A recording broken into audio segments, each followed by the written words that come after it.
Taste the Daily.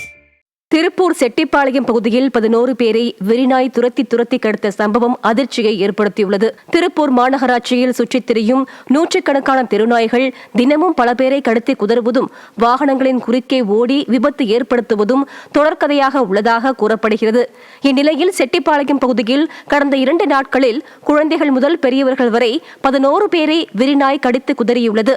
கடந்த 6 மாதங்களில் இப்பகுதிகளில் 8000 பேரை தெருநாய்கள் கடித்ததாக கூறப்படும் நிலையில் ஸ்டாலின் ஃபெயிலியர் மாடல் அரசின் மாநகராட்சி நிர்வாகம் உரிய நடவடிக்கை எடுக்க வேண்டுமென மக்கள் கேட்டுக் கொண்டுள்ளனர். தக்காளி விளைச்சல் குறைவு காரணமாக திண்டுக்கல் காந்தி காய்கறி மார்க்கெட்டில் தக்காளியின் விலை 2 மடங்கு உயர்ந்துள்ளது. போதிய மழை இல்லாத காரணத்தினால் ஒரு நாளைக்கு 40 டன் வரவேண்டிய நிலையில் தற்போது 10 டன் மட்டுமே தக்காளி வரத்து உள்ளது. வட மாநிலங்களில் தக்காளியின் தேவை அதிகம் இருப்பதால் இங்கிருந்து தக்காளி ஏற்றுமதியும் செய்யப்பட்டு வருகிறது.